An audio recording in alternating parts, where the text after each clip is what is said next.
అంటే దేవుడు పేరు చెప్పి దేవుడు అంటే భయం లేకుండా బరితెగించి మాట్లాడేటువంటి, అంటే చాలా మంది మనం దొంగలను చూస్తుంటాం బయట సమాజంలో.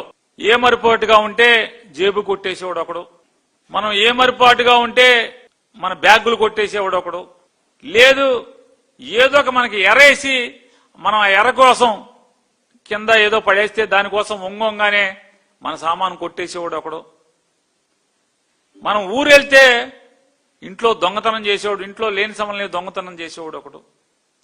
కానీ ఇంట్లో అందరం ఉండంగానే తలుపులు బద్దలు కొట్టి తుపాకులతో కత్తులతో నరమేధం చేసి ఇంట్లో ధనాన్ని దొంగతనం చేసేవాళ్ళు ఒకళ్ళు. అంటే దొంగల్లో ఎంత బరితెగింపుగా ఉంటారో చూసుకుంటే మనం ఈ చివరి జాతికి చెందినటువంటి లక్షణాలు ఉన్నటువంటి వాళ్ళు వీళ్ళు కాదా అని నేను అడుగుతున్నా. రాజకీయ నాయకులు వీళ్ళు ఇవాళ మాట్లాడిన భాష, అసత్యాలు, నిందలు